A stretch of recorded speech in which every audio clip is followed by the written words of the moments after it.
ఒక అడవిలో తోడేలు ఉండేది.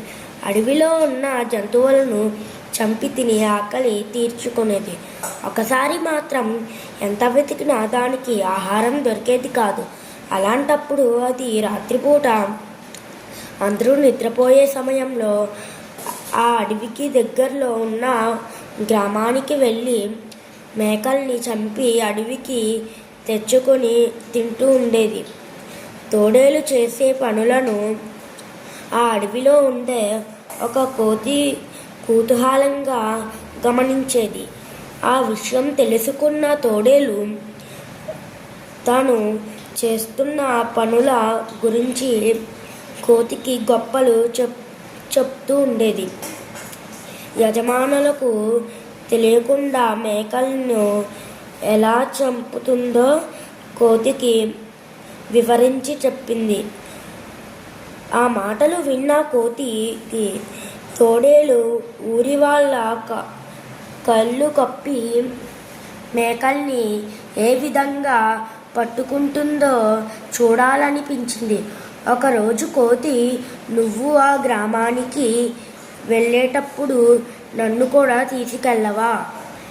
నీ పనితనం చూడాలనుంది అని తోడేలు అడిగింది. దానికి తోడేలు, ఈ రాత్రికే నిన్ను తీసుకెళ్తాను, సిద్ధంగా ఉండు అని చెప్పింది. తన ముచ్చట తీరబోతున్నందుకు కోతి చాలా మురిసిపోయింది.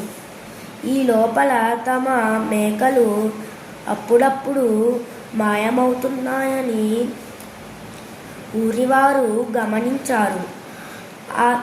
ఆ సంగతి ఎంతో తెలుసుకున్న వాళ్ళని కొందరు యువకులు మేకలకు కాపలా కాయసాగారు. ఆ విషయం తెలియని తోడేలు కోతితో కలిసి ఆ ఊరిలో ప్రవేశించింది. మేకలను తినడానికి వాటి దగ్గరికి తోడేలు వెళ్ళుతుంటే ఆ యువకులు గమనించారు. మేకలు ఎలా మాయమవుతున్నాయో వారికి అర్థమైంది. వెంటనే తోడేలు పైన కర్రలతో దాడి చేశారు. పక్కనే ఉన్న కోతిని కూడా కొట్టసాగారు. ఆ దెబ్బలు తట్టుకోలేక కోతి, మీ మేకల్ని తినడానికి వచ్చింది తోడేలు, నేను కాదు కదా, నన్నే ఎందుకు కొడుతున్నారు, వదిలేయండి అని ప్రాధేయపడింది. తోడేలకు సహాయంగా వచ్చిన నిన్ను ఎలా విడిచిపెడతాను అంటూ ఇంకాస్త గట్టిగా కొట్టసాగారు.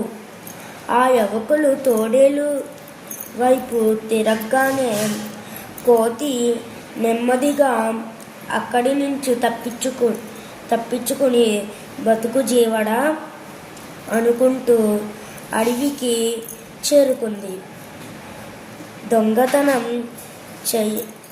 చెయ్యడమే కాదు, దొంగ పనులు చేసేవారి ఎక్కడ ఉండడం కూడా తప్పే.